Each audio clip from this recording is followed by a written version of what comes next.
deniers, denieres y amics y amigues. Bueno, hoy nos reunimos aquí para rendir homenaje a uno de los que han sido hijos ilustres de esta ciudad, a don Roc Chabás, que en el día de hoy cumple 100 años de su muerte.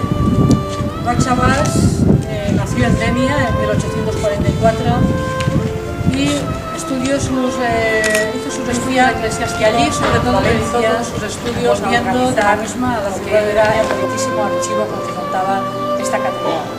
Archivo que le permitió editar diferentes estudios, monografías, etcétera, que aún a día de hoy son vigentes.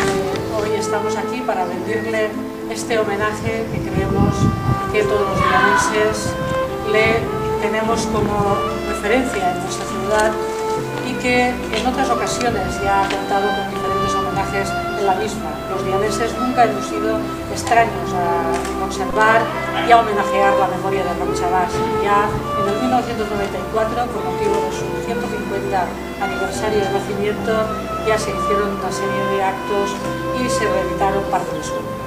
Por tanto, yo quiero deciros, agradeceros el que hoy nos hayamos reunido aquí para poder hacer este homenaje que creemos que es sinceramente merecido. Gracias.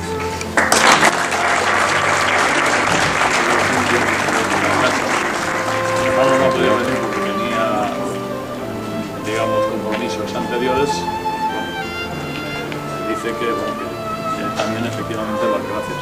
Es las gracias a toda la corporación municipal, al frente la alcaldesa, doña Ana Crichter, también la Concejalía de Cultura, con doña Josefa Font, y la archivera, que es la que he tenido contacto, Rosa Sessi. Efectivamente, yo tampoco, y digo por razones obvias, nadie de los que estamos aquí hemos conocido a don Roque.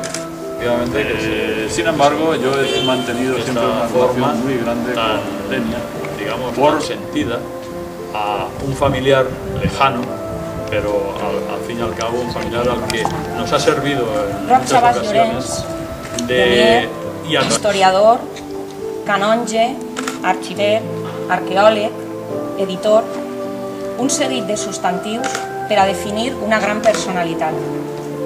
Cada paraula que pot